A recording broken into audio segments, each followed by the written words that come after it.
Hi friends, welcome to my channel. భూమిని గగన్ తన క్యాబిన్కి పిలిచి నేను ఒక లెటర్ డిక్టేట్ చేస్తాను, రైట్ చెయ్యి అని అంటూ ఉంటాడు గగన్. ఇక భూమి అలాగే అంటుంది. కానీ గగన్ ల్యాప్టాప్లో ఏదో చూస్తుండగా గగన్ ఏం చూస్తున్నాడా అని అనుకుంటూ అడుగులో అడుగు వేసుకుంటూ వెళ్ళి గగన్ పక్కనే నిలబడి గగన్ ఫేస్ పక్కకి తన ఫేస్ పెట్టి గగన్ ఏం చూస్తున్నాడా అని ల్యాప్టాప్లోకి తొంగి చూస్తూ ఉంటుంది భూమి. అలా అలా గగన్ పక్కకి వచ్చి నిలబడుతుంది భూమి.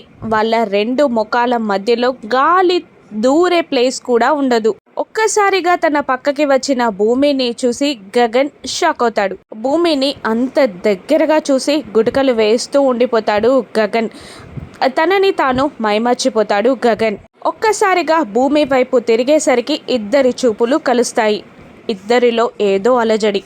ఒక్క అడుగు వెనక్కి వేస్తుంది భూమి. అప్పుడే నక్షత్ర క్యారియర్స్ తీసుకొని గగన్ కోసం బావా అంటూ ఆఫీస్ క్యాబిన్ డోర్ని ఓపెన్ చేసి లోపలికి వస్తూ ఉంటుంది. అక్కడ భూమిని చూసి నక్షత్ర కోపంగా నువ్వేంటే ఇక్కడ అని అరుస్తుండగా, నువ్వు వస్తావని తెలిసి ముందే నీకన్నా ముందు వచ్చేసాను లేవే అని వెటకారంగా అంటుంటుంది భూమి.